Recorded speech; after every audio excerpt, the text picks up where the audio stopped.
I had to become a student of Lincoln. Further, I had to become a student of leadership. In my own corporate environment, employing what I'd learned yielded amazingly positive results. My department was more productive, more successful, and my staff enjoyed their work with a passion. Overall, it was the examination of Lincoln's performance as a leader through tangible, visceral examples that helped me better understand the complicated theories of leadership.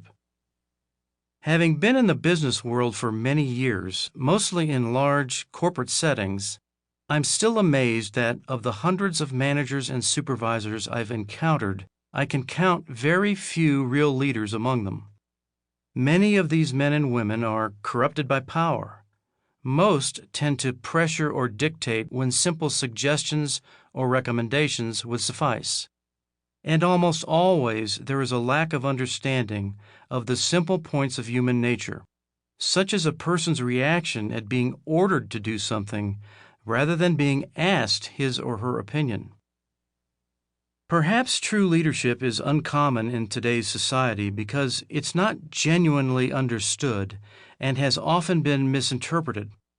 James McGregor Burns, author of the book Leadership, followed this line of thinking when he wrote, "Many acts heralded or bemoaned as instances of leadership, acts of oratory, manipulation, sheer self-advancement, brute coercion, are not such. Much of what commonly passes as leadership, conspicuous position-taking without followers or follow-through, posturing on various public stages, manipulation without general purpose, authoritarianism, is no more leadership than the behavior of small boys marching in front of a parade, who continue to strut along Main Street after the procession has turned down a side street toward the fairgrounds." Why are there so few leaders in today's business community? The answer seems to be that most managers simply don't understand or know enough about the nuts and bolts of skilled leadership. It's a difficult subject to master because there are no specifics that can be taught, and it is even more arduous to implement because doing so often involves trial and failure, pain and discomfort. Since leadership principles are usually expressed rather abstractly, there's a great need for simple, concrete illustrations. Tangible examples make the difference. People relate to them. That's what the study of Lincoln gives us, tangible examples from a widely recognized great leader. Therein lies the basic premise of this book. I hope that present and future leaders in all walks of life will be enlightened, as I was, by the remarkable leadership genius of Abraham Lincoln, and then will use that knowledge to improve their own skills. While in some instances I've elected to place his statements in today's vernacular, the listener will find much of this audiobook to be in Lincoln's own words.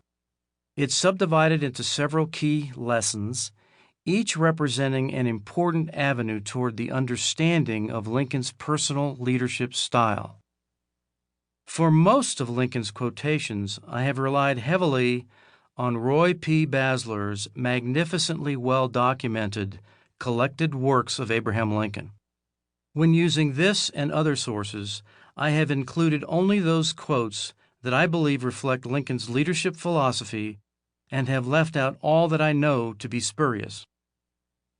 Those quotations written in Lincoln's own hand are easily verified and given great credibility.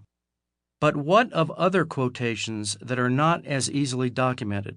Those, for instance, supplied by an individual's memory of conversations with Lincoln. Passed down over the years, this type of quotation may often be a muddled or reworded statement of what Lincoln actually said. The listener should keep this in mind when perusing any story or anecdote attributed to Lincoln. The listener will note, by the way, that certain Lincoln principles cited at the end of each chapter will not have been introduced previously in the chapter narrative. In all cases, these new principles derive from actual Lincoln quotes relevant to the chapter's theme. I would like to thank Daniel R. Weinberg and Joseph